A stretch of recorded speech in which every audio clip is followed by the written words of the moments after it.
et bienvenue sur Prenons un café, le podcast qui parle de parentalité, mais surtout d'humanité, sans tabou ni complexe. Je suis Élise Bulté et chaque mardi, je te propose des conversations avec des humains et des humaines concernés de près ou de loin par la parentalité. Nous échangeons sur des sujets importants de société, souvent éloignés des contes de fées, mais toujours criants d'actualité. Il y a des sujets qui n'ont aucune place dans l'espace public, ou même privé, qui ne sont jamais abordés, ni dans l'intimité d'une conversation entre amis, ni dans les cabinets médicaux. Le regret maternel en fait partie. Ce sujet, une femme incroyable a décidé de s'en emparer. Il s'agit d'Astrid Huro-Deligny, l'autrice du livre Le regret maternel paru aux éditions Larousse en septembre dernier. Pourquoi a-t-elle décidé d'en parler ? Parce qu'elle est concernée, évidemment. Pourtant, Astrid s'est toujours vue avec un, voire plusieurs enfants. Son fils, elle l'a incroyablement désiré. Et d'ailleurs, le problème ne vient en aucun cas de lui. Elle l'aime plus que tout au monde. Mais le statut de mère et toutes les difficultés qu'il implique, ça, elle ne l'avait pas vu venir. Comment aurait-elle pu, quand la maternité est dans la majorité représentée comme le but ultime d'une vie, comme la seule chose qui nous épanouira vraiment, avec cette fameuse phrase « Tu comprendras quand tu auras des enfants ». Mais comprendre quoi, au juste ? L'incroyable charge mentale qui nous accable ? Les inégalités qui se creusent d'autant plus entre les femmes et les hommes ?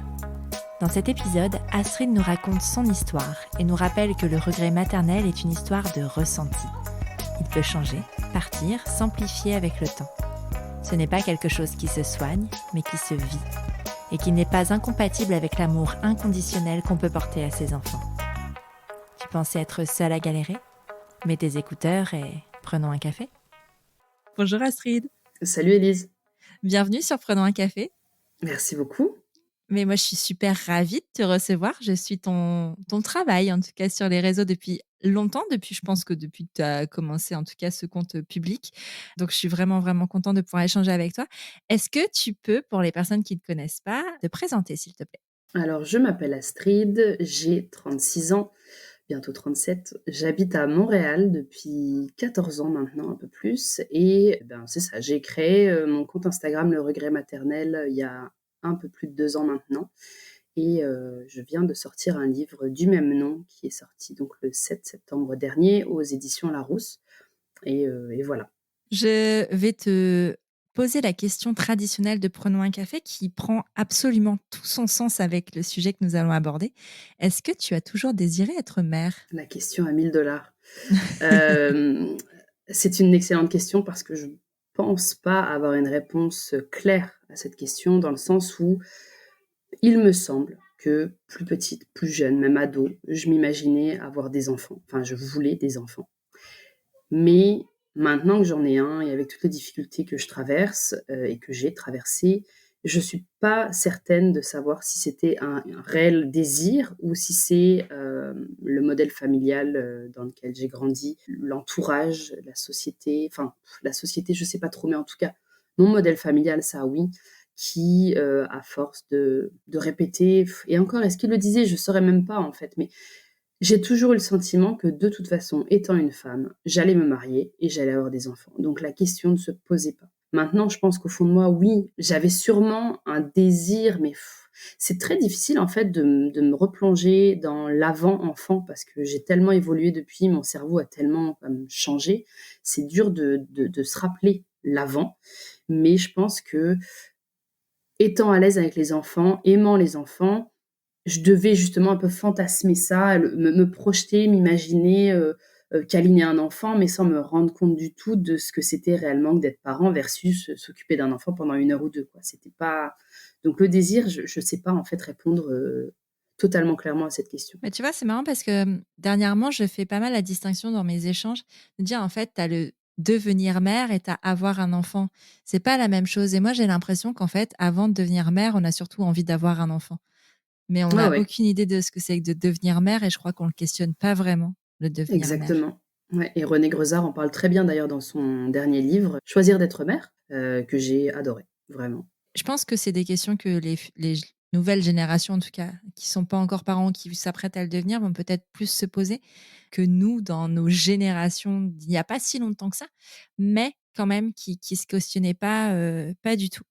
Mais du coup, comment c'est arrivé dans ton histoire? Est-ce que tu as vraiment suivi le schéma, le fameux schéma traditionnel du mariage enfant dans ton Ouais. couple et dans Ouais, ton ouais, schéma? ouais. Ouais, parce que j'ai rencontré mon mari, ça va faire 10 ans à la fin de l'année. On s'est mariés en mai 2016 et notre fils est né en juin 2018. Donc, ouais, il y a eu ce schéma.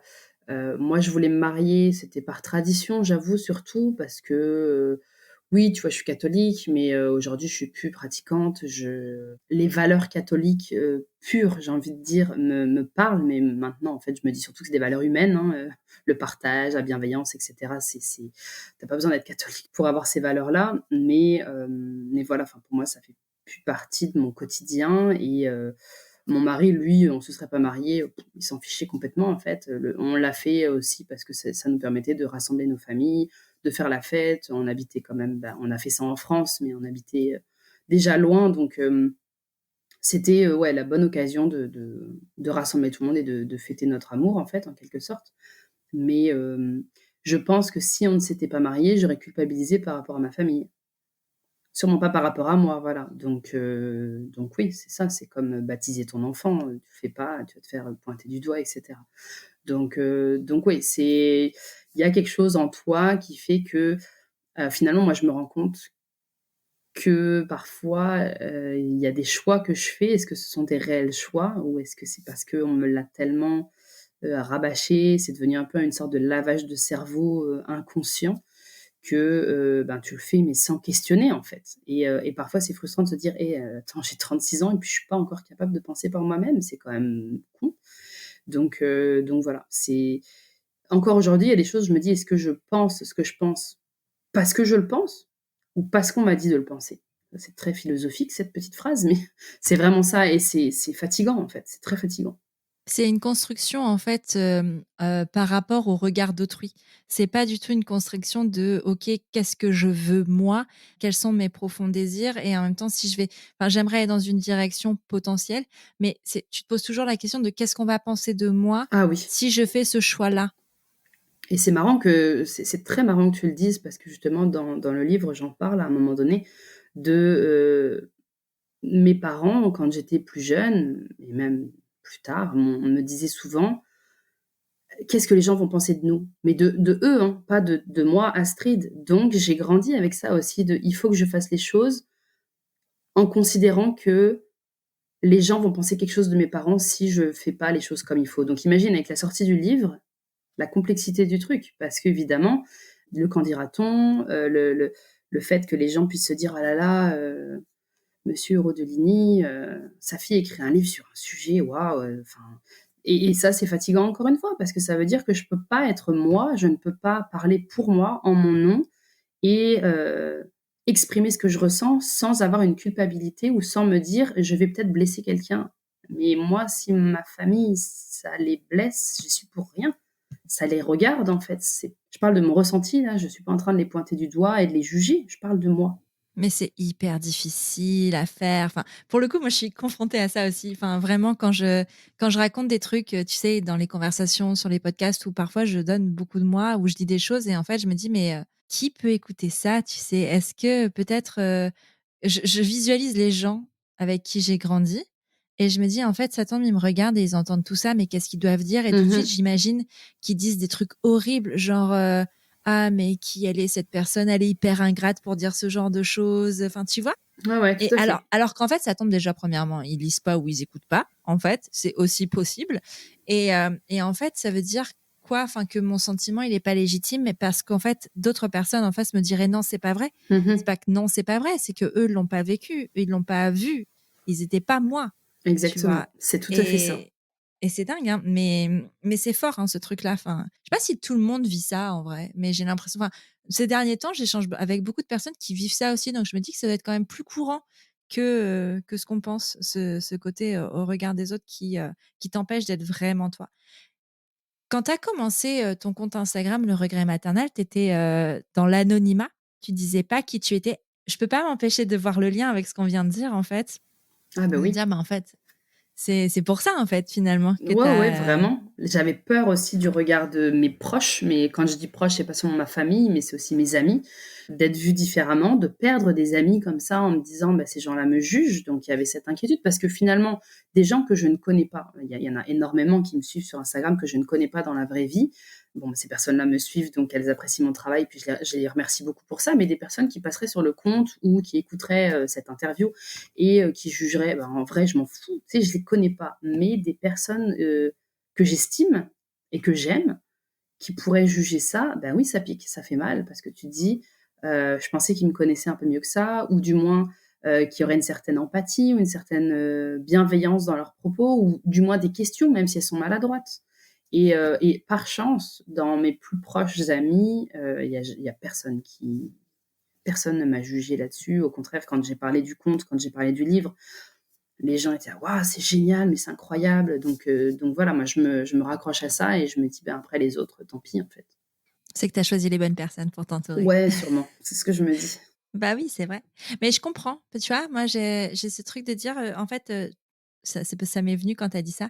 Tu vois, par rapport à l'école de ma fille où en fait, je dis pas ce que je fais à l'école de ma fille parce que j'ai pas envie, qu'on me voie différemment ou d'être trop peut-être vulnérable par rapport à des personnes qui auraient accès à moi, finalement, plus que eux en gardant cet anonymat parce que on fait un choix en s'exposant aussi, tu vois? C'est pas anodin comme choix. C'est pas un choix pas forcément pour, mettre la lumière sur nous et dire, «Aimez-moi» et quoique, ça se questionne, il y a un petit coup d'ego quand même quelque part à un moment et ça veut aussi dire quelque chose. Mais c'est un combat en vrai, c'est quelque chose pour d'autres personnes parce qu'il y a un moment où c'est devenu tellement insupportable pour nous de pas avoir cette parole libérée qu'en fait on a cette pulsion de la prendre cette parole-là, pour la libérer justement pour dire: «Mais en fait, moi, ce que j'ai vécu, je veux pas que d'autres personnes le vivent» et on en discutait tout à l'heure, un petit peu en off et c'est un peu ce qui se passe de dire: «Mais en fait, moi, on m'a pas parlé, on m'a pas dit que je pouvais ressentir, par exemple, ce regret maternel». Bon, moi, je l'ai pas ressenti, mais en tout cas, c'est ton cas. Mais on m'en a jamais parlé et alors qu'il y avait des livres qui existaient sur le sujet déjà et pourquoi on les présente pas ces choses-là?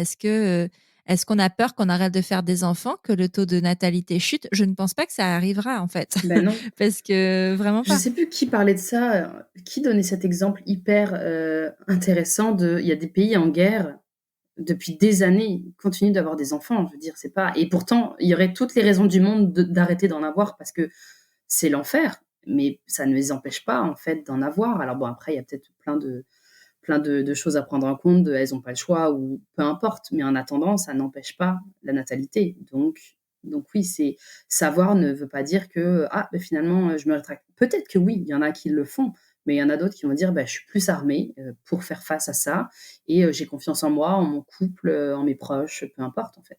J'aimerais revenir justement sur le départ de ton histoire de maternité. Hem, Tu disais que enfin, ton schéma, c'était, ben, voilà, de se marier, tu t'es mariée, d'avoir un enfant. Du coup, ta grossesse, elle était désirée? Oui, tout à fait. Ah oui, oui, complètement. Quand j'ai appris que j'étais enceinte, j'étais, heureuse et en même temps stressée parce que je me suis dit: «Ouh là là, là maintenant il y a une perte de contrôle totale. Je ne sais pas comment mon enfant va se développer à l'intérieur de moi». Enfin, je me le disais pas avec ces mots-là, mais je pense qu'inconsciemment il y avait un ressenti intérieur qui me disait: «OK, là on déconne plus. Là c'est parti et là tu es en train de faire quelque chose de grand, tu es en train de créer la vie, on plaisante plus là». Donc il y avait cette peur que je pense tout le monde, plus ou moins, ressent de se dire: «OK, là, ça y est, c'est concret, ça commence». Mais en même temps, oui, il était clairement désiré cet enfant, bien sûr, ouais, ouais. Ta grossesse s'est bien passée? Ouais, très, très Est-ce qu'elle bien. était, conforme à tes attentes? En tout cas, à ce qu'on avait pu te dire et à ton imaginaire? Je pense que c'était mieux. C'était mieux Ah que ouais? ce que bah, oui, parce que moi, souvent, j'entendais: «Ah, je suis pas bien, j'ai des nausées», enfin, j'entendais justement beaucoup de trucs qui donnaient pas envie et pourtant ça m'a pas empêchée, hein, ça revient à ce qu'on disait, ça m'a pas empêchée de tomber enceinte. Mais j'étais en forme physique, j'étais sportive, je suis beaucoup moins aujourd'hui, ça m'attriste beaucoup. Mais c'est ça, j'étais, relativement bon, j'avais pas un corps d'athlète non plus, mais je pense que ça a énormément joué sur ma condition physique à le vivre le mieux possible. J'ai eu quelques petits désagréments, mais qui étaient totalement insignifiants face à ce que d'autres pouvaient, vivre. Enfin, moi, j'ai une phobie de vomir incroyable et c'était ma plus grosse crainte, d'avoir des nausées et de vomir. Ça, c'était vraiment ma plus grosse crainte et rien de tout ça, rien. J'avais quelques nausées, mais tout à fait gérables et voilà, enfin, j'ai travaillé jusqu'à une semaine avant d'accoucher. Bon, mon fils est arrivé plus tôt que prévu, donc ça, j'avais pas planifié, mais j'étais en forme quand même jusqu'à 36 semaines. J'allais au bureau encore, enfin, aucun souci. Je continue à faire du sport, bah, de façon évidemment adaptée, mais ouais, ouais, non, à refaire, je referais tout pareil. En prenant les petits désagréments, aucun problème. Ouais, bah, non, mais c'est ça. Mais je voulais juste préciser parce que ça peut, titiller un petit peu qu'on dise: «Beh, je suis allée travailler jusqu'au machin». Au Québec, le congé maternité n'est pas du tout la même, Non. chose qu'en France. C'est une configuration différente, c'est-à-dire c'est sur tu me dis si je me trompe, mais sur 1 an, c'est ça? Et tu peux t'arrêter quand tu veux, c'est ça? Bah, en fait, en gros, c'est ça. Alors, je connais plus les règles exactes, mais dans le régime québécois d'assurance parentale, il y a 2 systèmes, enfin 2 choix que tu peux faire. Je saurais plus te dire par cœur le nombre de semaines, mais moi, j'avais choisi le 18 semaines de congé maternité et 32 semaines de congé parental. Généralement, les nouvelles mères prennent ce congé dans son entièreté. Je connais pas non plus les pourcentages, mais il y en a aussi qui vont partager le congé parental avec le deuxième parent pour justement, gérer ça, à 2. À refaire, je te garantis que je prendrai mes 18 semaines de maternité et que je partagerai, équitablement avec mon mari le congé parental pour qu'on soit tous les 2 sur un pied d'égalité, en fait. Lui, il avait ses 5 semaines, il a pu bidouiller et tout pour, étirer un peu en prenant quelques jours off et tout, donc il a passé 7 semaines avec moi et après ça, il a repris le travail et puis moi, j'ai fait donc le reste de mon congé pendant 1 an, donc j'ai vu passer toutes les saisons. L'hiver, c'était pas marrant et voilà, donc oui, c'est sûr, c'est pas la même configuration du tout qu'en France, et j'en parle aussi dans le livre de ça. Je me dis: «Je sais pas ce qui est le mieux, en fait». Ni en France, ni au Québec, c'est bien dans le sens où c'est pas que c'est pas bien. En France, c'est clairement trop court, hein, ça c'est certain, mais je pensais bêtement que les 1 an, ça allait être merveilleux. J'allais passer la première année de vie avec mon enfant, j'allais pouvoir aller dans les cafés avec mes copines, prendre mon fils en porte-bébé, aller faire de la photo.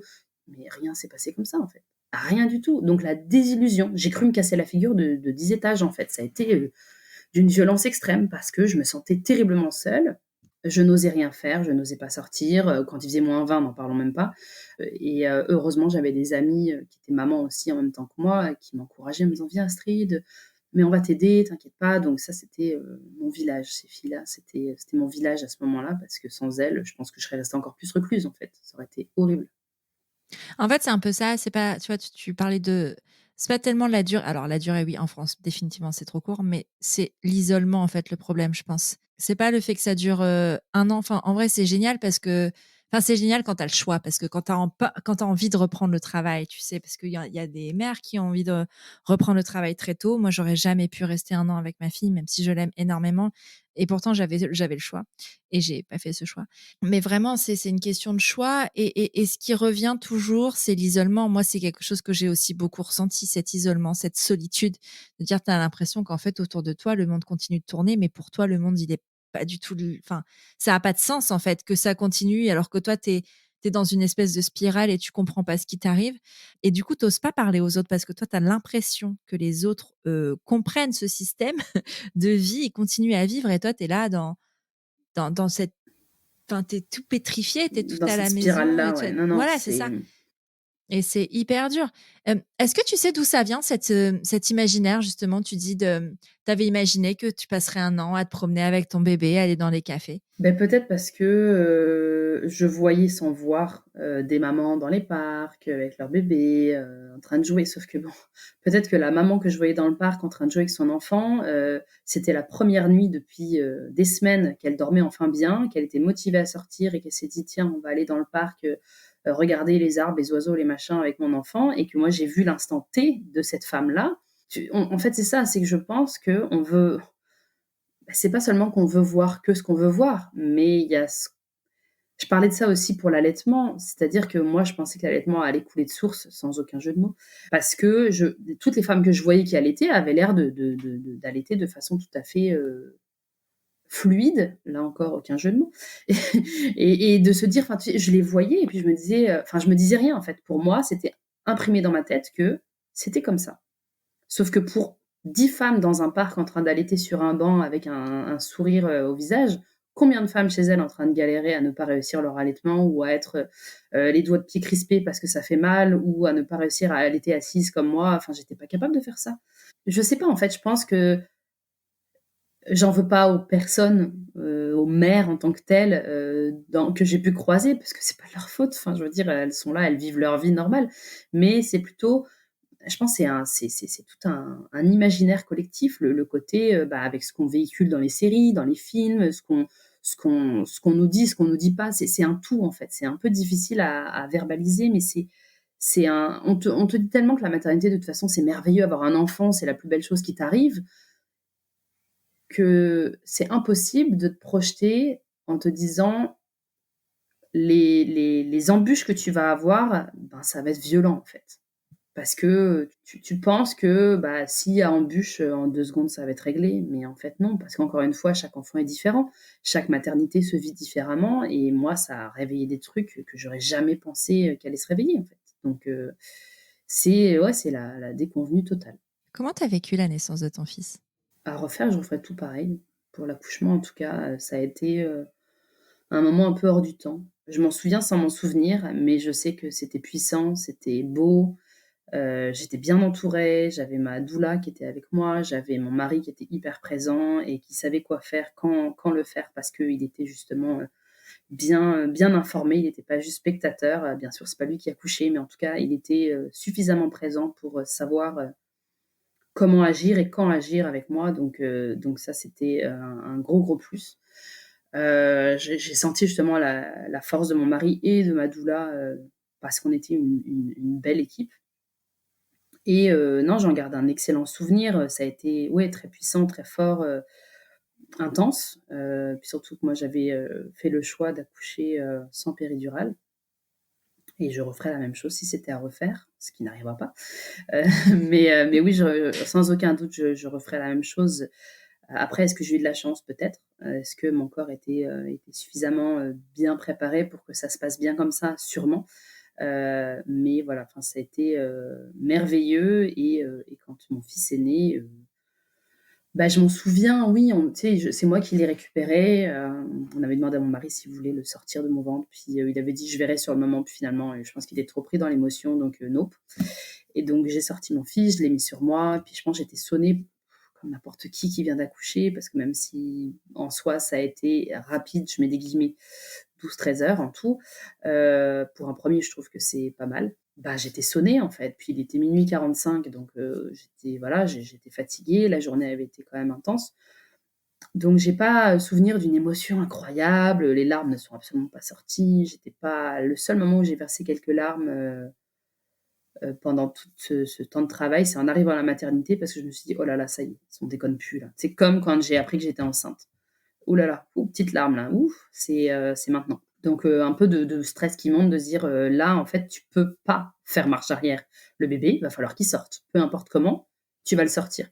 Donc ouais, ça c'était un peu, c'était le petit moment, tu vois, qui m'a fait un électrochoc, mais j'ai pas, voilà, j'ai pas pleuré quand il est né, j'ai pas rien en fait. J'avais l'impression de voir la scène de haut, tu vois, comme de façon omnisciente et je regardais, j'étais dédoublée en fait. J'étais là sans être là, mais je pense honnêtement que c'est la fatigue qui explique tout ça et mais là aussi, je me suis dit plus tard: «C'est bizarre quand même.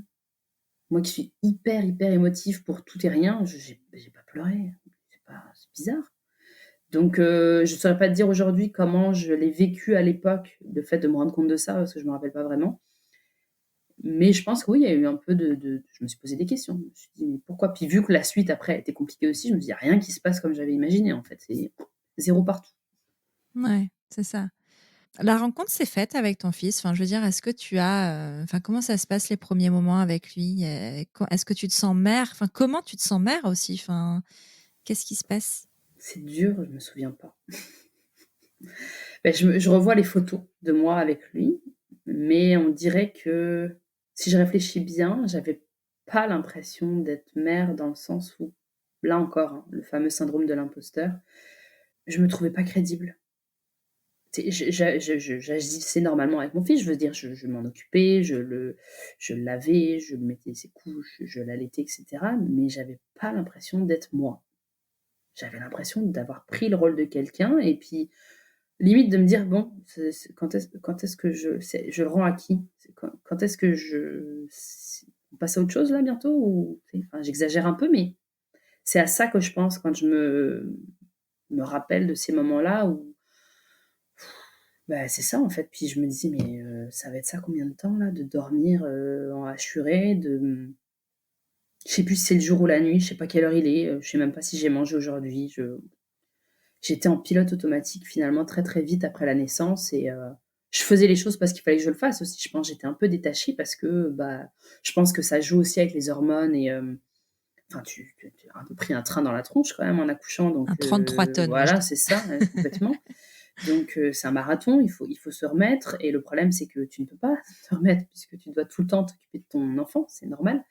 Donc ouais, ça c'est assez flou tous ces souvenirs que j'ai et quand j'écrivais sur cette partie-là dans le livre, c'était dur en fait de me replonger là-dedans parce que j'avais l'impression que mon cerveau avait occulté, ces moments-là parce que est-ce qu'en en protection? Je sais pas. Mais ouais, j'étais en pilote automatique. Mais je pense qu'on est nombreuses en fait à être dans cet état-là. Ça veut pas dire que, toutes les femmes qui passent par là vont regretter leur, maternité du tout. Mais je pense qu'en fait, il y a tout un système. Enfin, je veux dire, quand tu dors pas et que tu sais pas, enfin, quand tu prends pas de douche ou que tu ne manges pas, enfin, tu sais, tu as ce truc-là du départ où, en fait, moi, je me souviens, c'est drôle parce que j'ai des souvenirs, mais je me rends compte que c'est des souvenirs d'après, mais pas forcément de l'immédiat total. Enfin, sauf quand je me faisais pipi dessus. Mais ça, je me souviens bien. Heu, de se dire, mais en fait, quand tu encore plus quand tu es seule avec ton bébé, de dire, en fait, tu manges pas, tu sais plus quand tu dois manger, tu sais plus quand tu dois te laver. Tu es en hyper vigilance tout le temps, en fait. De dire que quand tu vas sous la douche, tu mets l'eau, tu entends ton enfant pleurer alors qu'il ne pleure même pas. Mmh. Ah ouais, Tu c'est horrible ça. Tu vois? Tu as ce truc de vraiment c'est Tu n'es plus ouais, toi, c'est quelqu'un d'autre. c'est le pilote automatique et toi, en fait, tu n'es plus, enfin, c'est vraiment il y a vraiment une césure entre l'avant-accouchement et l'après, de dire, en fait, tout ce que tu as pu être et tout ce que tu pouvais ressentir et faire à la limite pour toi, en fait, ça n'existe pas. C'est comme si même presque ça n'avait jamais existé. Tu dis: «Mais enfin, aujourd'hui» Et c'est ça qui est très violent. ouais. C'est très, très violent parce que, bah, tu as aucune idée, on te prévient pas suffisamment. En tout cas à l'époque, du changement au-delà du changement corporel. Moi, mon corps, je m'en foutais. En fait, c'était clairement pas ça mon problème. Enfin, et encore, je sais que j'ai eu de la chance et je mets encore une fois des guillemets. J'ai bien récupéré physiquement, mais c'était psychiquement, c'était infernal, infernal. Et je me suis dit: «Je suis qui? Je fais quoi? Pourquoi j'ai fait ça?» Mais alors, là encore, hein, je pense qu'on est nombreuses à se dire: «Mais j'ai fait une connerie», mais ça te passe par la tête, puis ça s'en va après. C'est pas quelque chose qui reste, moi, c'est pas à ce moment-là que je me suis dit, c'est heureusement, enfin heureusement, ça doit arriver, mais je me suis pas dit: «OK, je regrette là maintenant, puis ça va être comme ça toute ma vie». Mais c'est vrai que tu te dis: «On était bien là à 2. Qu'est-ce qu'on est venu foutre à à vouloir un enfant alors que notre vie, elle était, tranquille?» Et là, on a voulu la pimper, de façon assez intense et violente. Donc ouais. Comment tu définirais, ou même comment tu définis tout court, pas de conditionnel, le regret maternel? Alors ça, c'est la question qui revient souvent quand on me la pose et j'essaye toujours je pense qu'à un moment donné, j'aurai la définition parfaite. Mais c'est bien, ça te permet de la C'est travailler. ouais. Alors c'est en fait, ce qui est hyper important et ce que je veux signaler en premier, c'est que c'est à ne pas confondre avec la dépression du postpartum. La dépression du postpartum, elle se soigne. C'est une dépression, c'est une maladie, elle se soigne par les antidépresseurs, mais pas que, parce que les antidépresseurs, c'est une béquille. La thérapie, je pense que c'est vraiment ça qui aide. Moi, en tout cas, c'est ça qui m'a aidé à en sortir. Le regret maternel, c'est un ressenti, c'est quelque chose qui est, en nous et qui peut fluctuer, au fil des années et qui peut disparaître aussi à un moment donné parce que, le travail sur soi, parce que, plein de choses en fait, ça c'est propre à chacune, mais, le regret maternel, c'est ça tu peux, vivre avec toute ta vie. Il peut aussi partir à un moment donné. Moi, je j'ai aucune idée de ce que l'avenir me réserve là-dessus. Par contre, ce qui est hyper important, à dire, c'est qu'il y a 2 ans, je le subissais, ce regret. Aujourd'hui, j'apprends à vivre avec et ça fait une grosse différence. parce que je me sens beaucoup plus en confiance. Oui, c'est pas marrant tous les jours, surtout quand ça te revient en pleine face de te dire: «Ah oui, c'est vrai, punaise. Et là là, avoir su, j'aurais pas eu d'enfant». Mais oui, c'est vraiment, c'est un ressenti. C'est pas quelque chose qu'on choisit. Je me suis pas levée un matin en disant: «Tiens, si aujourd'hui j'allais regretter d'être mère et ça pour toute ma vie». Non, faudrait être complètement barjot pour faire ça. Enfin pour décider ça, ça n'aurait aucun sens. Donc voilà, c'est ça. Après, dans cette définition, je rajouterais, parce que souvent on vient m'écrire en me disant: «Mais comment savoir si je regrette?» Une seule question, très simple: «Si c'était à refaire, est-ce que tu aurais un enfant?» Si ta réponse est non, tu ta réponse à ta question, en fait. C'est tu regrettes ton rôle. Et enfin, moi, j'insiste vraiment sur regretter le rôle parce qu'évidemment, il y a toutes sortes de regrets. Il y a des gens qui disent: «Je regrette mon enfant». Et je ne juge aucunement parce que tu peux regretter ton enfant pour plein de raisons qui sont propres à toi. Moi, je parle vraiment du rôle de mère parce que mon fils n'a rien demandé à personne. C'est tout comme moi, j'ai pas demandé à naître, hein, mais bon, à ce moment-là, on remonte jusqu'à la préhistoire. Mais, mais c'est ça, c'est vraiment mon fils n'a rien demandé. C'est pas lui que je regrette en tant que tel. Je ne regrette pas d'être sa mère. Je regrette d'être mère. C'est pas la même chose parce que c'est tout ce que ça implique d'être mère que je trouve beaucoup trop lourd à porter.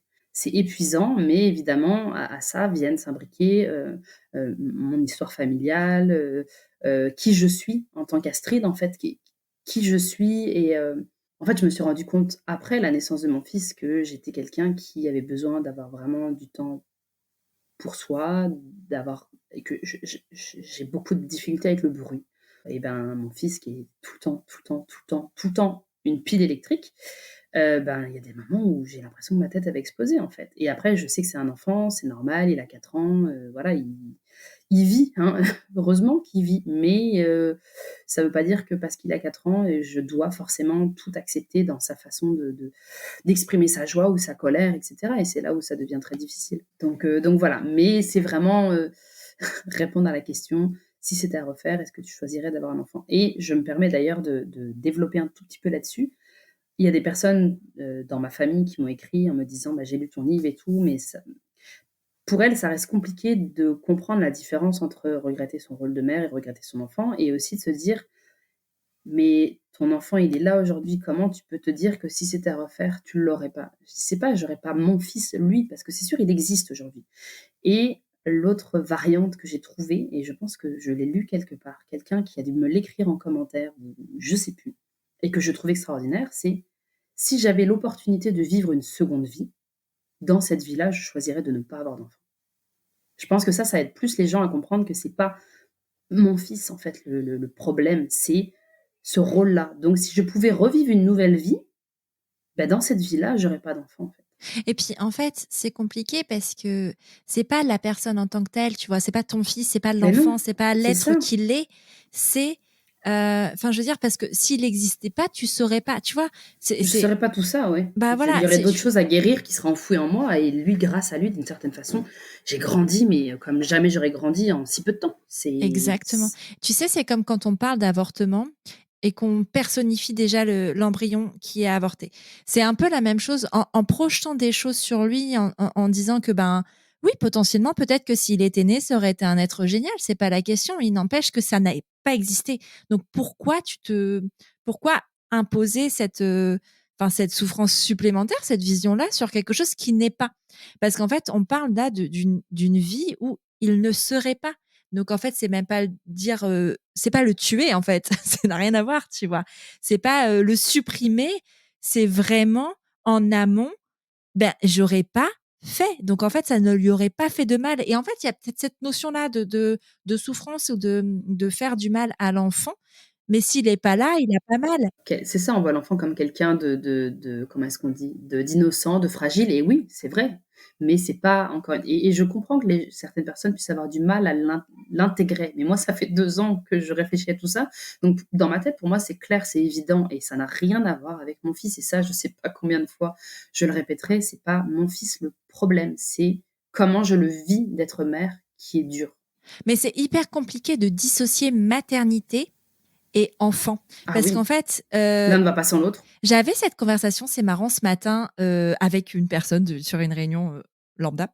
Et on discutait en fait de ça, de dire qu'en fait, quand la personne parlait du fait d'on parlait de maternité, de mon travail sur Prenons un café, puis elle dit ah ouais les enfants blablabla. Et je lui dis en fait sur Prenons un café on parle pas d'enfants, on parle de maternité, de ce que ça change en nous et de ce que ça nous fait devenir, mais qui n'a rien à voir avec l'enfant. Je disais moi j'adore, enfin en toute objectivité ma fille est extraordinaire, j'adore l'observer, c'est la personne la plus merveilleuse sur la terre, mais en fait ce que je vis moi, ce que ça a chamboulé chez moi n'a rien à voir avec elle. Ça aurait pu être elle ou une autre, en fait, ça aurait été la même chose. C'est pas elle, en tant que personne, en tant qu'enfant, qui fait que il y a pu avoir un moment des souffrances, qu'il y a pu avoir des remises en question, et tout ce que moi j'ai vécu qui a été remis quand les lignes ont été bougées, tout ça, ça n'a rien à voir avec elle. Ça a à voir avec le statut, ça a à voir avec ce que la maternité Mais ça change en soi. réveille, c'est ça, ça réveille des Voilà. choses que tu n'aurais sûrement pas réveillées sans ta fille, ou que je n'aurais pas réveillées sans mon fils, mais qui se seraient peut-être exprimées d'une autre façon. On ne pourra jamais savoir comment dans le temps, mais moi je me dis, bien sûr que c'est souffrant, c'est très difficile, c'est énergivore à souhait de faire tout ce travail sur soi, mais je me dis, l'avantage de le faire maintenant, c'est que c'est un peu paradoxal parce que j'ai l'impression de perdre du temps, pas dans le sens que ce que je fais ne sert à rien, mais perdre du temps dans le sens où bah, si j'avais pas toute cette thérapie, tout ce travail sur moi, je pourrais utiliser ce temps dans autre chose. Mais en même temps, vaut mieux que je le fasse maintenant à 36 ans, enfin même à plus tôt que ça, j'ai commencé à 33, que d'attendre d'avoir 60 ans puis de me dire ah là là mon Dieu j'ai tellement de casseroles à ranger et à travailler finalement et en même temps je me dis bah, tout ce travail que je fais, il aide aussi mon fils parce que si je faisais pas tout ce travail, bah, peut-être que mon fils, il subirait beaucoup plus mes humeurs et ce ressenti qui est propre à moi, qui ne, encore une fois, j'insiste, qui n'a pas choisi de vivre d'une certaine façon. Et plus je m'y prends tôt dans sa petite vie à lui, plus notre relation, j'ai espoir, vraiment très fort, sera bonne et meilleure que si je faisais pas toute la démarche. Donc, et c'est ce que je dis dans le livre aussi, c'est que grâce à lui, je travaille sur des choses que j'aurais peut-être jamais travaillées sans qu'il soit là. Donc, c'est là aussi tout ce paradoxe, c'est de se dire, à refaire, je n'aurai pas d'enfant, mais en même temps, aujourd'hui, quand je vois les bénéfices, mais je mets des guillemets au mot bénéfice parce que ça en est sans en être, cette confiance en moi retrouvée, en tout cas, je travaille beaucoup là-dessus, cette estime de moi aussi. Je suis quelqu'un dans la vie qui aime aider les autres, peu importe, hein, que ce soit de leur rendre service pour un truc tout bête ou pour juste discuter avec eux et les écouter. Et quand je vois ce livre que j'ai sous les yeux là, j'ai encore du mal en fait à réaliser que c'est moi qui ai écrit ça parce que je me dis ben je mérite pas en fait d'avoir fait quelque chose comme ça. Et quand je vois les retours des gens qui me disent mais grâce à toi mon Dieu je comprends mieux certaines choses, ça me fait un bien fou. Ben pour moi j'ai tout gagné en fait. Enfin je me dis je m'aide, ça a été thérapeutique d'écrire, j'aide d'autres personnes à différents degrés évidemment, on a toutes des vies différentes et pour moi c'est magnifique. Donc tout ça, finalement la vie de mon fils m'a fait grandir sur tellement de tableaux. Mais voilà, c'est très paradoxal tout ça. Mais en attendant, ben, mon fils est là, je suis là, on ne peut pas retourner dans le temps, donc je fais quoi avec tout ça? Et voilà, ça fait 2 ans et le premier jour où j'ai ouvert ce compte Instagram, si on m'avait dit tout ce que j'allais vivre, je n'aurais jamais cru ça en fait. Donc tant mieux, c'est un travail, un acharnement, mais qui en vaut la peine même si c'est éreintant. Mais tu sais, c'est marrant parce que, tu vois, il y a dans les grands moments de vie tels que des naissances ou les décès, c'est des moments hyper propices justement, au pétage de plomb. Non, mais vraiment à faire ressortir. Il y a des gens qui vivent jamais ça. Il y a des gens qui vivent pas, de transformation intense comme ça, ou alors ils le voient pas ou peut-être qu'ils l'enterrent, j'en sais rien, tu vois? On le saura jamais. Mais, ces moments-là sont hyper propices et tu vois, en te lisant, parce que j'ai commencé à lire ton livre, en te lisant, je me disais: «C'est marrant, mais moi je me retrouve beaucoup dans ce que tu dis». En revanche, j'ai jamais regretté ma maternité. Pourtant, il y a des choses qu'on a vécues qui sont très similaires. Parce qu'en fait, j'ai justement ce truc de me dire: «Bah ouais, mais si j'avais pas vécu tout ça, et ben, j'en serais pas là aujourd'hui», tu vois? De me dire: «Bah ouais, ça a été vraiment très difficile, mais je suis convaincue que c'est nécessaire, notamment pour elle, pour pas s pour en fait casser cette transmission, pour, vraiment casser les schémas et les schémas transgénérationnels». Mais en même temps, c'est vrai que quand tu as pas d'enfant, tu as pas schéma transgénérationnel. En fait, t'as rien à casser finalement. Et vraiment, je me pose la question de est-ce que, on n'aura peut-être pas la réponse, hein, mais est-ce que si justement on n'a pas d'enfant, enfin tu vois, on revient en arrière, genre on rembobine, c'est possible. Alors pour les plus jeunes d'entre nous, rembobiner, c'est revenir en arrière sur une cassette, hein. Je Qu'est-ce qu'une précise. cassette? Définir une cassette. Regardez sur Google. Mais, mais non, mais tu vois, si on avait la possibilité de revenir en arrière, bah, en fait, tout ça, on le vivrait pas et on n'aurait pas conscience de certains traumas parce qu'il y a ça aussi, c'est que la maternité avec la transparence psychique permet de révéler les traumas et ça pourrait pas être possible. Mais est-ce que du coup, c'est un moins bien? Enfin, tu vois, je trouve que c'est des questions qui restent en suspens et dont on n'a pas la réponse. Donc, tu vois, vraiment, ce regret maternel, en le définissant comme un ressenti, je trouve que c'est très, très juste parce que ça va, ça vient, ça peut être, tu vois, à différents stades complètement différents et potentiellement, à un moment, il est possible que tu dises: «Bah, en fait, aujourd'hui, je regrette plus», tu vois? Mmh. Parce que peut-être que tu es plus dans le dur ou peut-être que, tu vois, il y a plein de choses qui évoluent ou peut-être tout simplement, il y a aussi ce truc de je me dis: «Bah, il y a des gens qui sont faits pour être des parents de tout petits enfants et il y a des gens qui sont pas sont faits pour être parents de grands enfants aussi», tu vois? C'est pas Ouais, ouais, pareil. ouais.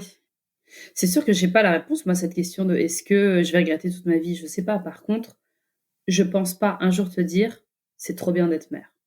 Même quand mon fils sera plus à la maison, je ne pense pas un jour pouvoir dire: «C'est trop bien d'être mère». Je pourrais te dire: «Je suis super heureuse d'être la mère de mon fils», mais être mère, ce que ça implique, je trouve que c'est horrible, en fait. C'est horrible. Être père, ça a l'air plus cool. Qu'est-ce que ça m'a retiré? Mais c'est mon cerveau, il n'arrête jamais. Alors aujourd'hui, ça va beaucoup mieux parce que justement la répartition au niveau de la charge mentale est clairement meilleure et tu vois, c'est drôle parce que je pense à ça, je dévie un tout petit peu, mais donc j'ai commencé il y a 3 semaines un nouveau travail, 40 heures par semaine, hein, quand tu as pas travaillé pendant 2 ans et demi, c'est quelque chose et je sais que dans les mois précédents, donc cette embauche, j'appréhendais en fait le retour au travail parce que je me suis dit: «Ça fait 2 ans et demi que j'ai une vie entre guillemets "cool" où, bah, j'ai mes propres horaires, mon fils est à la garderie et moi je suis pas qu'une mère, je suis aussi une femme qui dans la journée fait ses petites affaires». Bon, j'ai écrit mon bouquin, voilà, enfin tu vois, j'ai été ma propre boss.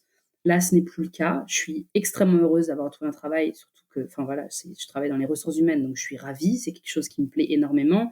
Super belle équipe. Mais j'appréhendais énormément, en fait, de ne plus avoir tout ce temps-là pour me permettre de, par exemple, dire tiens, bah, je vais aller faire les courses à 15 heures. Il n'y a personne à 15 heures au supermarché. Let's go. Là, tu es obligé de t'adapter en fonction de ton travail. Mon mari aussi travaille 40 heures par semaine. J'avais très peur que ça crée une animosité. J'avais très peur d'être anxieuse. J'avais très peur d'être sur les nerfs. Et en fait, bah, là, ces 3 dernières semaines, elles ont un peu coulé de source. On s'est adapté comme on a pu. «Ah, tu vas chercher le petit à la garderie? OK, bah, moi, j'irai le déposer demain matin». Parfois même, on me dit rien, tu vois? On fait les choses, on s'informe juste de: «Bah, je vais le chercher parce que je rentre du boulot, puis c'est à côté», et je me dis: «Mais je suis tellement contente» parce qu'il y a quelques années, même quelques mois, je pense pas que j'aurais vécu comme ça. Je ne pense vraiment pas, mais parce qu'il y a eu un travail sur moi, il y a eu aussi un travail de couple, il y a eu aussi beaucoup plus de communication, donc tout ça fait qu'aujourd'hui, oui, je suis fatiguée, ça c'est clair que je suis très fatiguée parce qu'entre, le travail, la vie de famille, les interviews calées sur des Ouais. midis, des lunchs, là nous il est 10h48, ça va, c'est férié aujourd'hui, c'est bon. Mais enfin voilà, tu vois, c'est très, très demandant, mais en même temps je suis super contente de vivre tout ça et je sais qu'à un moment donné ça va se calmer. Mais je sais qu'il y a quelques mois, ça aurait été terriblement difficile, je n'aurais pas pu. Et là, je suis ravie de voir que waouh! Ben j'ai les capacités parce qu'il y a tout un travail qui se fait, qui est encore en train de se faire et que j'ai suffisamment confiance en moi pour m'écouter. Pour lâcher prise aussi, alors, le lâcher prise, il y a différentes strates dans le lâcher prise, mais moi, quand je parle de lâcher prise, je parle de: «OK, ben, ce soir, on va se commander un truc, c'est pas très grave.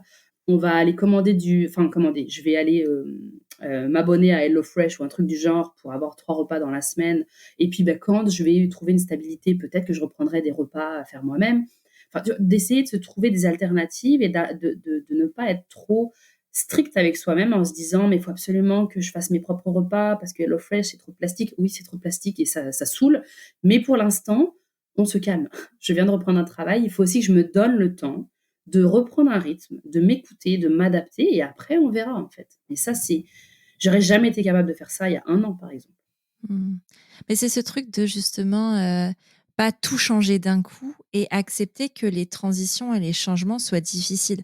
Tout comme la transition à la parentalité peut l'être, d'accepter que, par exemple, c'est pas en rentrant de la maternité, non, tu vas pas passer l'aspirateur tous les jours, faire, une blanquette ou que sais-je, un repas, un peu chiant à faire. Non, non, tu vas juste manger un bout de pain qui traîne parce que t'as et c'est OK, en fait et c'est pas grave si ta lessive, ta montagne de lessive alors que c'est jamais arrivé avant, bah ouais, mais avant t'as jamais été mère non plus. Et là, tout comme toi, tu vois? Quand tu es nouveau parent, parce que cette transition, elle a été violente. Je veux dire, un jour, tu étais enceinte, le lendemain, tu as ton bébé dans les bras. C'est extrêmement, intense et donc ta vie change drastiquement et oui, tu étais peut-être habitué avant d'avoir ton enfant de passer l'aspirateur tous les jours, de vouloir faire des repas, un peu plus complexes, 4-5 fois par semaine et d'accepter de se dire que, ben, là, il va falloir lever le pied parce qu'il faut que je pense à ma santé, mentale et physique et que ça ne peut plus être comme ça peut être très, très violent, là encore et je pense que c'est ça aussi qui est frustrant. C'est très fatigant, surtout quand c'est ton premier enfant, de se dire que on n'a pas ce recul nécessaire, on n'a pas cette, comment est-ce qu'on appelle ça? Cet esprit critique.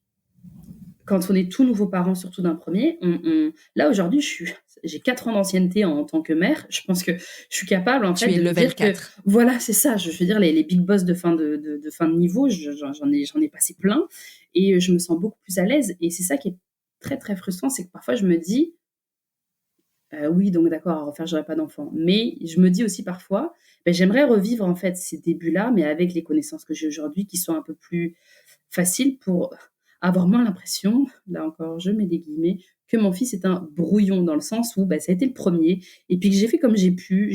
Ça a été catastrophique sur plein de niveaux et là, oui, si demain j'avais un deuxième, alors ouais, je dis pas que je serais pas fatiguée, hein, je pense que je serais crevée. Mais j'aurais sûrement beaucoup plus de facilité à comprendre certaines choses, à lever le pied sur d'autres parce que je Ouais, à sais te lâcher la grappe, en fait, un peu. complètement. Et c'est ça qui est dur, en fait, c'est de te dire: il n'y en aura pas d'autres enfants de toute façon, donc je pourrais pas, en fait, rattraper.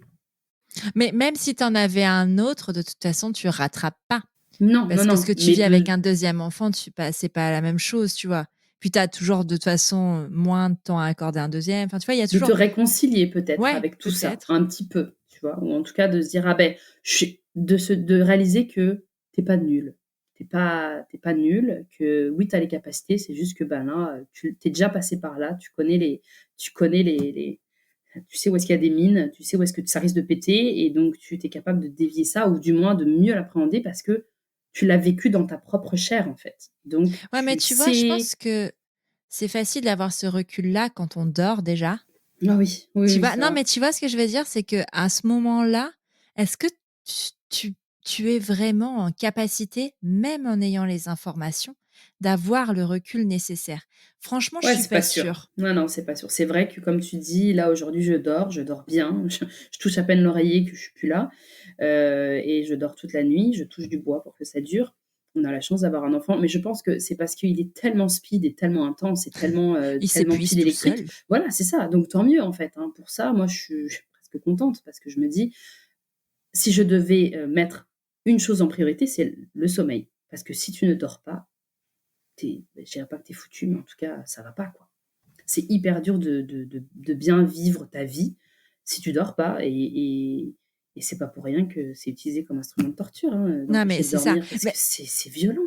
c'est ce truc-là que j'ai lu dans ton livre et je me suis dit: «Mais je le dis tout le temps cette phrase». C'est vrai, le manque de sommeil, c'est un moyen de torture assez impressionnant qui est utilisé depuis la nuit des temps et en fait, toi, tu vis ça en toute tranquillitude, et c'est censé être normal et en plus, on te pose 1000 fois la question si tu es assez compétent pour que ton enfant dorme alors que ce n'est absolument pas de ton fait. C'est quand même assez incroyable. Ah oui, c'est frustrant.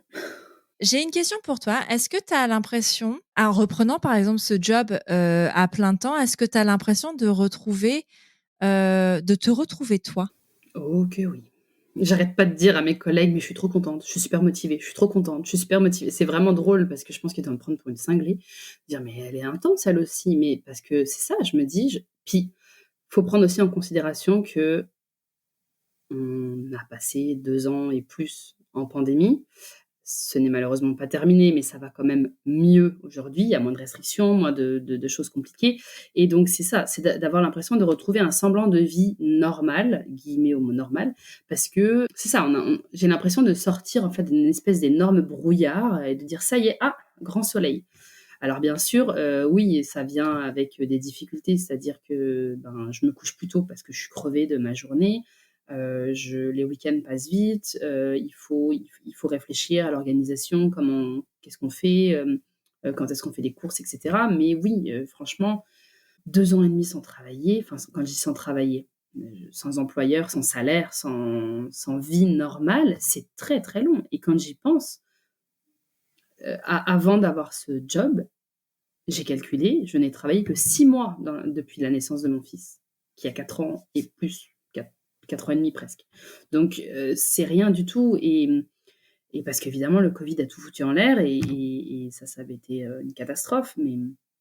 Mais oui, j'ai vraiment l'impression de revivre, de retrouver un semblant de vie normale, et surtout aussi, bon voilà, j'ai passé tout ce temps-là, pas mal enfermée à la maison, donc là, je m'oblige et en même temps, ça me fait un bien fou d'aller au bureau parce que je fais du travail, hybride. Je suis 2 jours au bureau, enfin, en fait, j'y vais quand je veux, mais je suis au moins 2 jours par semaine au bureau et 3 jours à la maison, sachant que mon bureau, il est à 5 minutes à pied de chez moi.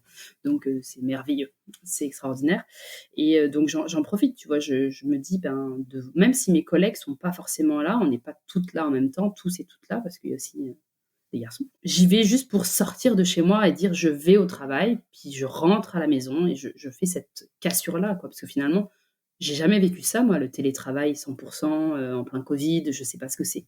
Et en fait, quand j'y pense, je me dis, ça aurait été affreux, en fait. Tant mieux, en fait, Ah peut-être, bah oui, ouais. tant mieux, clairement. Mais en même temps, oui et non, parce que je me dis, moi, j'aurais aimé garder mon ancien travail aussi à l'époque que j'adorais. Donc, tu sais, C'est lié à ta maternité, ou c'est lié au Covid, le fait Ah non, c'est le que... Covid. Je Ouais, c'est Covid. travaillais dans le divertissement. Ah Pour oui. tout te dire, je travaillais pour le Cirque du Soleil, donc c'est une Ah, merveilleuse entreprise. J'ai passé 3 ans là-bas et voilà, quand le Covid est arrivé, tous les spectacles se sont arrêtés. Donc, moi, j'étais coordonnatrice au département des costumes et voilà, enfin, du jour au lendemain, c'était fini. Donc, ça, je ne l'avais pas vu venir, hein, mais en même temps, on a été, si je dis pas de bêtises, 95% à perdre notre travail sur 4000, 5000 personnes, je pense, je sais plus. Donc, ça a été d'une violence sans nom parce que moi, dans ma tête, je me voyais vieillir dans cette entreprise. Et voilà, faire le deuil a été dur, mais bon, bah, le deuil est fait. Et puis là, je travaille toujours dans le domaine du divertissement et je suis ravie, en fait. Tu vois, j'ai tourné la page. Tu sais, je suis passée à un autre chapitre de ma vie et voilà, je suis vraiment très, très contente de tout hmm, ça. carrément. Tu disais tout à l'heure, tu as fait une dépression postpartum. Est-ce que on a mis en lien ta dépression postpartum avec le regret maternel ou pas? Non, non. Tu sais, si on regarde la frise du temps, ma dépression, je ne saurais pas te dire quand est-ce qu'elle a démarré parce qu'elle a été diagnostiquée assez tardivement. Moi, je pense, je me trompe peut-être, mais que ça a été au moment de l'hospitalisation de mon fils parce que ça a été très, très dur pour moi d'être à l'hôpital pendant 5 nuits avec lui, qui passait toutes sortes de tests et des prises de sang dans le talon. Enfin, moi, quand j'y repense, j'ai envie de pleurer tellement j'ai trouvé ça dur, quoi. Il avait 3 mois à peine, ouais, un peu plus de 3 mois et je me sentais terriblement coupable. Évidemment, je me disais que c'était de ma faute, il y avait quelque chose que j'avais mal fait. Enfin, je sais aujourd'hui que c'est pas ça, mais à ce moment-là, c'est ce que je me disais. Je me sentais très seule. Là encore, j'étais toute seule à l'hôpital parce qu'il y avait pas de place pour que mon mari reste. Donc, il venait nous voir dès qu'il pouvait après le travail, mais les nuits, j'ai passé toute seule. Enfin, ça a été éprouvant, comme jamais. Donc je pense vraiment que ça a débuté à ce moment-là, déjà que j'avais accumulé beaucoup de fatigue et puis le stress de perte de poids et cetera. Pour mon fils, hein, pas pour moi. Donc voilà, donc ça c'était, septembre 2018 et j'ai commencé enfin la dépression postpartum a été diagnostiquée en février 2019, donc mon fils avait 8 mois à peu près et donc antidépresseurs et cetera. Thérapie commençait en août 2019, donc 6 mois après, le début des antidépresseurs.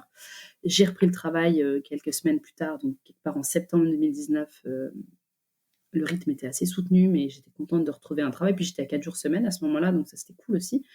Et donc j'ai progressivement arrêté les antidépresseurs parce que ça allait. Après, est-ce que je l'ai fait trop tôt? Je sais pas. Mais ça allait quand même mieux. Mais c'était peut-être trop tôt. Avec du recul, je me dis, je ça se peut.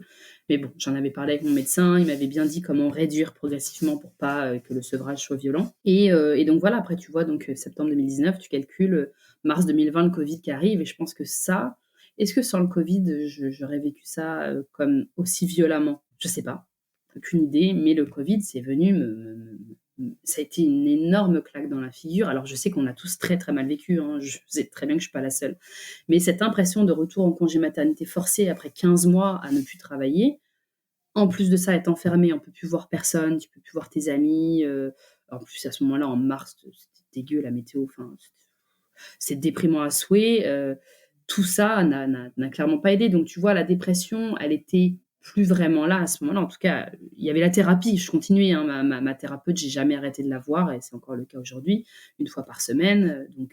Donc, même si, admettons que j'ai arrêté les antidépresseurs trop tôt, la thérapie, elle est bien, tu vois, ça, je me sentais quand même mieux. Et évidemment, avec le Covid, je me rappelle les premières séances, je pleurais tout le long, quoi. C'était, à ce moment-là, j'avais envie de mourir. C'était, je me suis dit: C'est pas une vie. J'ai pas signé pour ça. Personne n'avait signé pour le Covid, hein, clairement. Si quelqu'un l'a fait, qu'il vienne me voir et que non, ça va pas aller.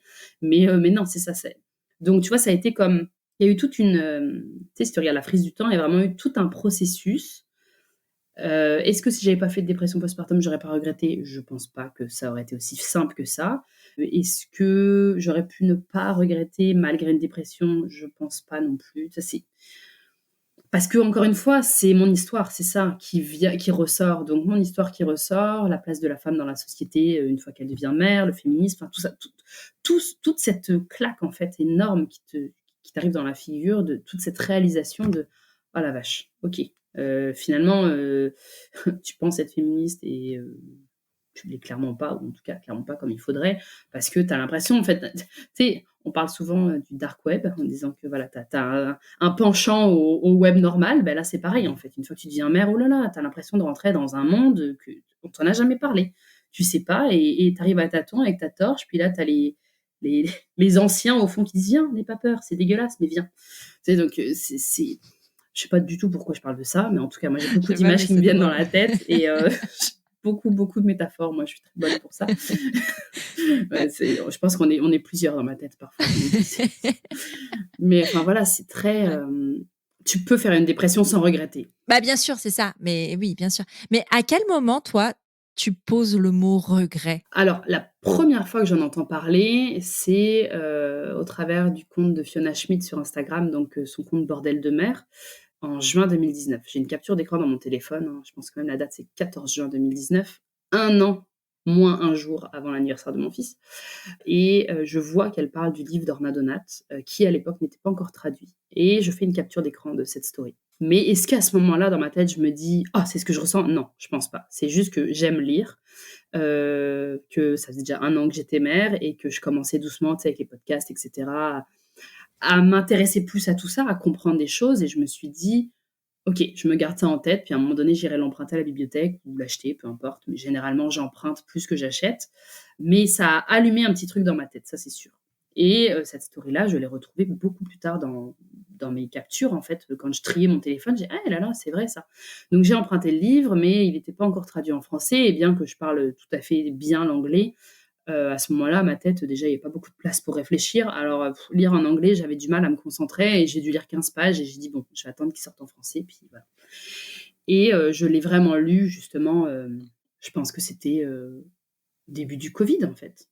Début du confinement, où il venait de sortir au Québec en janvier 2020, tu vois? En français, on en avait parlé dans la presse, et je m'étais dit: «Bon, ben, voilà, je vais l'emprunter». Je sais plus trop, en fait, je pense que je l'ai même carrément acheté en e-book là, dans ma liseuse, parce que je voulais l'avoir sous la main, facilement. Donc je saurais pas dire à quel moment moi je me suis dit: «C'est exactement ça». Je pense que ça a été avant de le lire déjà, je soupçonnais, mais j'étais pas capable d'exprimer avec des mots pourquoi ça me parlait autant. Et en lisant le livre, ça m'a ouvert les yeux sur mille choses, en fait. Tout ce qui pouvait être raconté dedans, je me reconnaissais beaucoup dans certains propos, et voilà, enfin, ça a vraiment été une grosse claque. Ce livre, ça a été une révélation pour moi, mais la première fois que j'ai prononcé le mot, je pense que justement, c'était pendant le premier confinement. J'ai dit à mon mari, en fait, j'ai dit: «Non, mais en fait, refaire, je referai pas. Je regrette ce rôle-là, c'est horrible».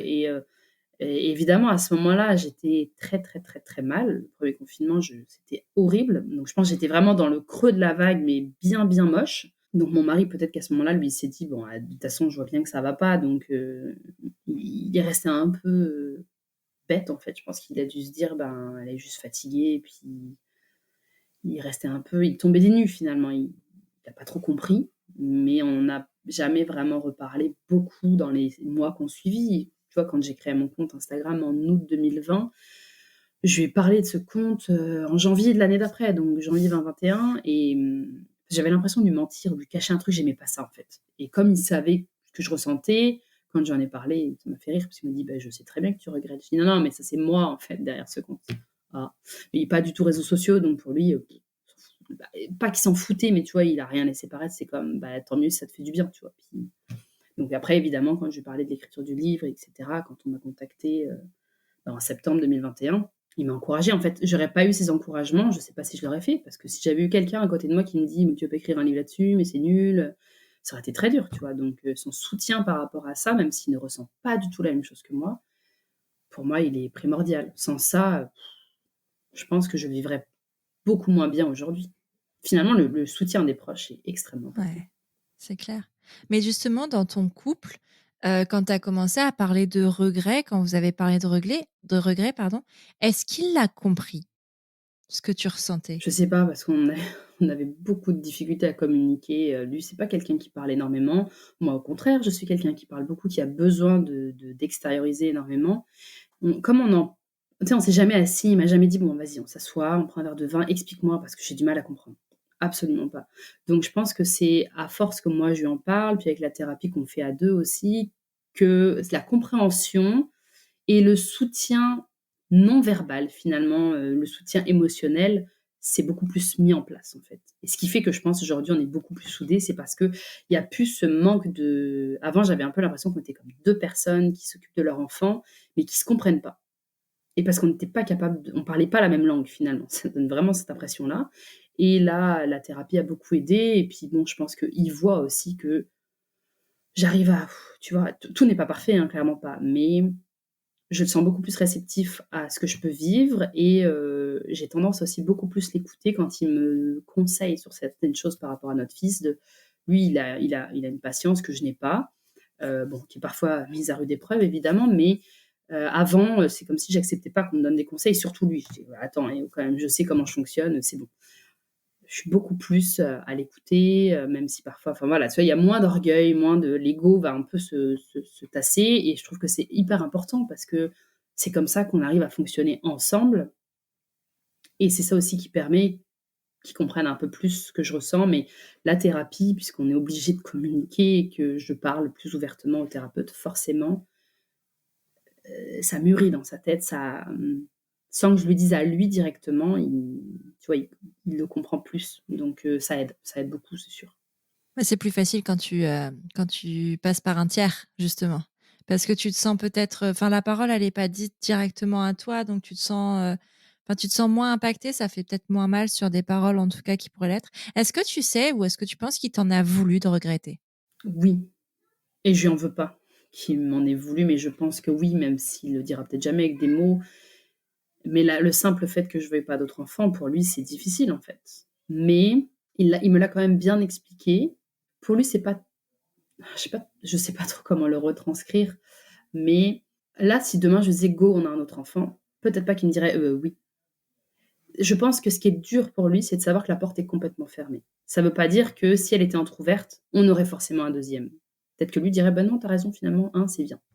C'est l'idée que c'est sûr qu'il y en aura pas d'autres. En tout cas pas avec moi. Et comme il m'aime, bah, tu sais, il va pas me laisser, il m'aime. Mais en même temps, c'est dur pour lui. Il le dit, et je pense que c'est ce que je l'ai écrit à peu près comme ça dans le livre, c'est il se sent pris entre le marteau et l'enclume. C'est complexe. Donc c'est pas quelque chose qu'on va aborder tous les jours en prenant notre café, tu vois? C'est vraiment pas, c'est je dirais pas que c'est tabou, mais on en a parlé en thérapie. La porte a été ouverte sur la discussion, on l'a refermée. Puis si on a besoin de la rouvrir, on la rouvrira, mais je pense pas que ce se fera en dehors de la thérapie. Parce que c'est très sensible, et puis moi, ça me fait de la peine aussi, parce que je me dis: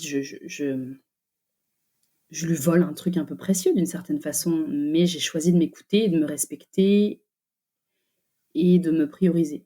Ce qui pourrait paraître égoïste, mais en fait, je me dis: «Si je ne m'écoute pas et que je ne me priorise pas, ben, l'impact, ça va être déjà sur mon premier enfant, qui est bien vivant, qui est bien là, hein, et puis sur moi et puis sur notre couple. En fait, l'impact, il va être partout, donc je préfère sécuriser ce qu'on a aujourd'hui que de laisser un hypothétique enfant qui va, lui, pour le coup, bien souffrir de voir sa mère, dans tous ses états et se sentir coupable et peut-être que moi-même, en fait, je le pointerai du doigt en disant: «Bah, c'est de ta faute parce que tu serais pas là». Enfin, c'est horrible quand j'y pense, je me dis: «Mais non, je veux pas risquer ça». Là, il y aurait beaucoup plus de chances que je dise: «Je te regrette toi». Et je refuse ça, en fait. Je refuse ça. Donc oui, c'est dur, mais en même temps, comme je le dis, je me suis fait avoir une fois, mais pas deux. Bah, en fait, c'est compliqué parce que tu vois, quand tu as envie d'un enfant, il y a rien qui t'arrête vraiment, mais quand tu as vraiment pas envie d'en avoir un, il y a rien qui va te pousser à le faire non plus. Et en fait, je trouve ça parce que c'est chouette qu'on puisse aborder ce sujet parce qu'habituellement, quand je parle à des parents d'enfants uniques, dans les couples, ils sont d'accord tous les deux. Enfin, c'est pas d'être d'accord, mais ils ont en tout cas la même longueur d'onde sur le désir.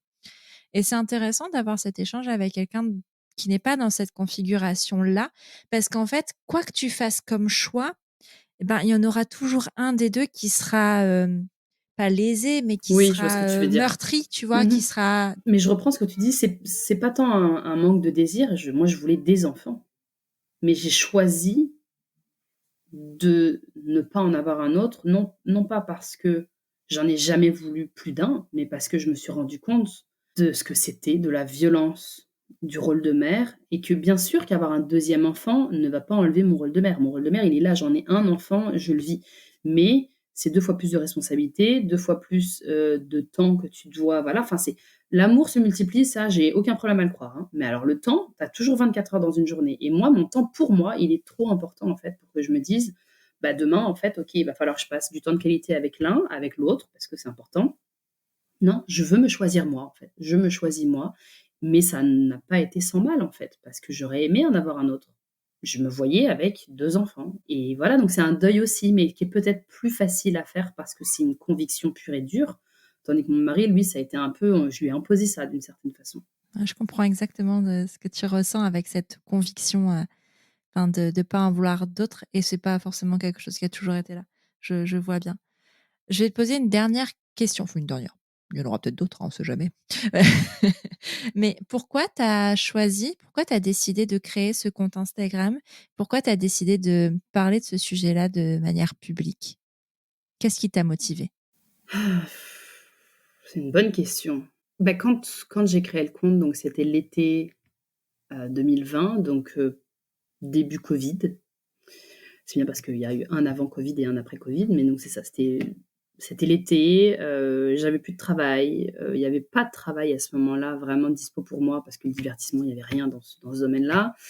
J'ai toujours eu besoin de faire quelque chose, en fait et rester à la maison, regarder Netflix ou lire des bouquins, sachant qu'en plus, j'aurais pu me dire: «Eh, je vais dans des cafés», non, j'ai pas d'argent, enfin, j'ai un pauvre chômage, qui me non, j'ai d'autres dépenses plus importantes à faire, donc il fallait que je m'occupe et en même temps, j'avais déjà parlé justement à Madeleine du compte Postpartum ta mère, pardon, de mon envie d'écrire, de mon envie de développer, tout ça et elle m'avait vivement encouragée. Donc ça m'a aidée en fait parce qu'elle-même me disait la création de son compte, ça a été très thérapeutique et moi je me disais: «OK, je vois une psy, mais peut-être qu'écrire va me faire aussi beaucoup de bien».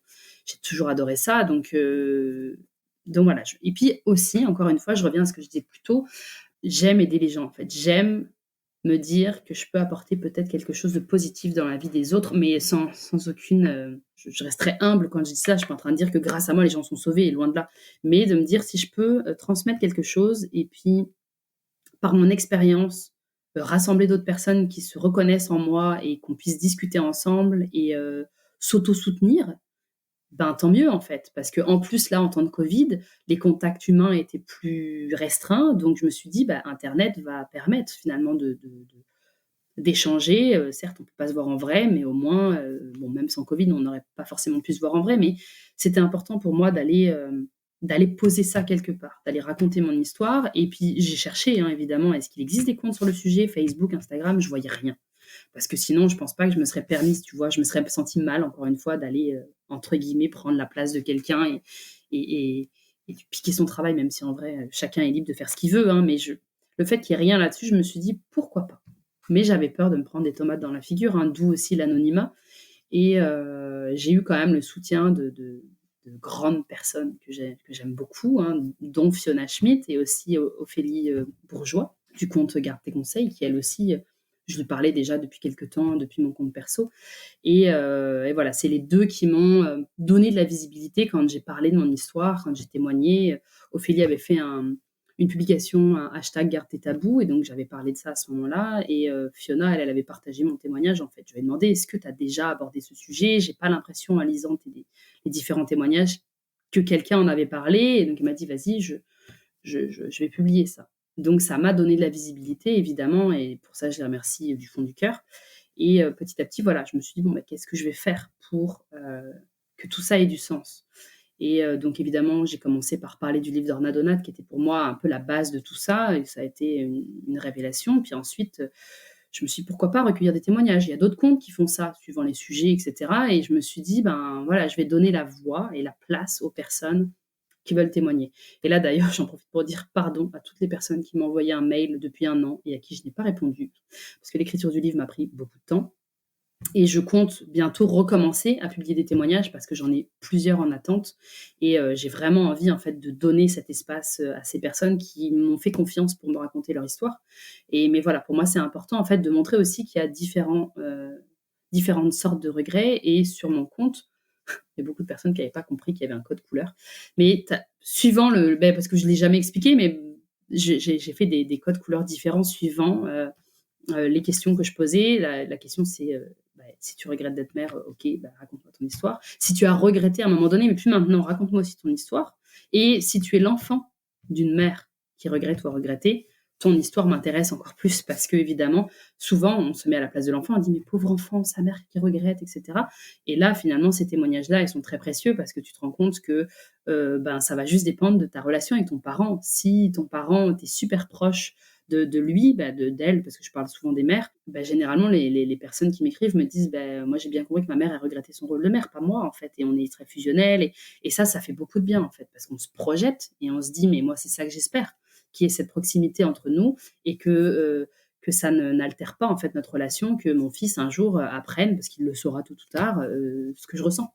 Parce que je ne compte pas lui cacher. Je veux dire, s'il me pose la question, s'il voit le livre dans la bibliothèque, je ne vais pas lui dire, non, c'est pas moi. Non, parce que j'ai confiance en moi dans le sens où la relation que j'ai aujourd'hui avec lui, elle n'est pas toxique. Donc, il n'y a aucune raison que lui se dise, mais tu m'aimes pas, mais au secours, mais je vois pas, en fait, comment ça se pourrait. Parce que... Mais en fait, je crois que le silence serait même plus destructeur que tout, en fait.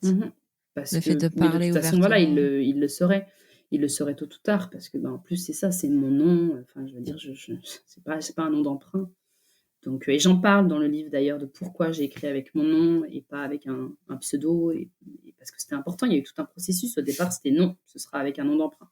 Puis progressivement, la réflexion, T'as cheminé. j'ai cheminé, c'est ça, exactement. Et c'est hyper important et très, très, très constructif. C'est comme ça qu'on dit. Ouais. J'allais dire constructeur, pas du tout. Ça peut être les deux, ceci dit. Écoute, moi, je te remercie. Je te remercie Non, pour c'est ce que moi qui tu te fais. remercie. Enfin, moi De d'abord. me donner la parole, je trouve ça, je suis ravie, en fait. Ça me touche beaucoup parce que voilà, c'est très important de parler de ce sujet.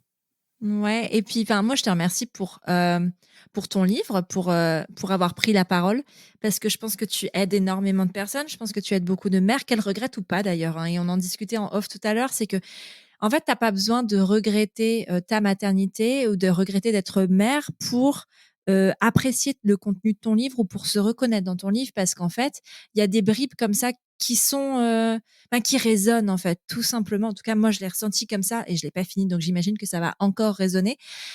Donc en fait, rien que pour ça, de parler de lever le voile, de lever le tabou, en fait, c'est déjà important. De parler des difficultés liées à la maternité, c'est important. parce qu'en fait, même si demain une mère ne ressent pas ce regret, elle pourra se dire en fait oui, mais de ce qu'elle dit là, ça elle l'a vécu aussi, et en fait c'est légitime. Et c'est vraiment ça. Et c'est pour ça que je trouve vraiment que le témoignage a une force incroyable raconter son histoire, c'est pas anodin, c'est pas égocentrique, c'est vraiment pour permettre en fait à d'autres personnes de se reconnaître, des personnes qui n'ont pas envie de prendre la parole, des personnes qui n'ont pas envie de s'exposer, peut-être qu'elles ont envie d'entendre. Et ça peut leur faire du bien. Donc pour ça, merci de l'avoir fait. Ton livre, il est disponible dans toutes les librairies. Oui, tout à fait. Vous pouvez le commander. Allez de préférence dans votre libraire de quartier. Tout à fait, exact. Parce que c'est Encourageons les toujours petits commerces. Voilà, exactement. De toute façon, que vous le commandiez sur Internet ou chez votre libraire, ce sera le même prix parce que le prix du livre en France est fixe. Oui. Si vous voulez, je vous fais un cours absolument extraordinaire sur le sujet. Mais voilà, donc ça change rien. Si on veut te retrouver, par où ça se passe, Astrid ? Alors, je suis sur Instagram. Mon compte, c'est Le Regret Maternel. Je pense qu'en le tapant comme ça, ce sera trouvable facilement. On peut aussi m'écrire. Mon adresse email est très simple, leregretmaternel@gmail.com. J'essaye de répondre à tous les messages. C'est sûr que là, avec mon nouveau rythme de vie, c'est un peu plus difficile, mais j'essaye de prendre le temps. J'ai hâte de recommencer à partager des témoignages. Mais voilà, le livre, pour toutes les personnes qui le liront, et d'ailleurs j'en profite pour dire c'est très important, comme tu le disais si bien, en fait on peut le lire sans regretter sa maternité, et je pense que ce qui est important aussi dans cette lecture, c'est qu'on peut donc ne pas regretter, mais avoir les outils pour accompagner quelqu'un dans son entourage qui regrette en se disant « Ah, j'ai lu ce livre, puis peut-être ça pourrait te faire du bien pour tel ou tel sujet ou tel chapitre, ou peu importe en fait, c'est de la culture générale peut-être, je ne sais pas comment le dire, mais en tout cas peut-être que ça permettra à des personnes de déceler en fait chez leurs propres amis des bribes qui pourront les aiguiller en fait, puis leur dire ah tiens, voilà, je peux te conseiller tel livre ou tel compte Instagram, et puis voilà. Ouais. Carrément. Tu sais que je reçois moi beaucoup de messages de personnes qui me disent ça, qui me disent en fait je suis pas mère ou j'ai pas d'enfant, mais en fait ton travail ça me permet de mieux comprendre mes amis ou ma famille et de pouvoir plus les accompagner. Et c'est exactement ça en fait. C'est vrai que c'est pas juste un travail qui est dédié aux personnes concernées, c'est un travail qui est pour tous, pour qu'en fait dans cette société on soit un peu plus soutenants les uns envers les autres et qu'on puisse s'apporter les clés quand on peut les avoir. Et le fait de juste voir toi ton livre dans un rayon en fait de libraire, dire en fait le regret maternel en grand, dire en fait ok ça existe, et potentiellement même juste sans lire ou sans l'acheter, dire en fait peut-être que c'est ça que mon amie elle vit. Et tu vois, c'est des petits, le fait que ça existe c'est important déjà, donc merci de l'avoir fait exister. Merci beaucoup à toi, et puis j'espère que c'est ça, cet épisode aura fait du bien aux personnes qui ont écouté, et que ce soit des personnes qui regrettent ou pas en fait. Ouais, complètement, j'espère aussi. Moi je pense que oui. Merci Astrid, à bientôt. Merci beaucoup Élise, à bientôt. Voilà, c'est terminé pour ce nouvel épisode de Prenons un café. Je te remercie d'avoir écouté jusqu'au bout, et s'il t'a plu, je t'invite à le partager sur tes réseaux sociaux, à tes amis dans la vraie vie, bref, au plus grand nombre. Après ça, tu peux aussi envoyer un max de love à Prenons un café sur Apple Podcast. C'est hyper simple. Tu ouvres ton appli Apple Podcast sur ton iPhone, tu vas sur Prenons un café, et tu descends tout en bas. Là, tu mets le nombre d'étoiles que tu souhaites, au choix 5, et tu écris ce que tu veux dans la section Avis. Par exemple, le 18 septembre, Julie et les petits pois écrivaient « J'ai découvert ce podcast un peu par hasard au début de l'été, et j'ai écouté tous les épisodes avec beaucoup de bonheur et d'émotion. Merci et bravo Élise pour ce merveilleux contenu, toujours juste, passionnant et bienveillant. » Merci mille fois Julie d'avoir pris le temps d'écrire ce message qui me touche énormément.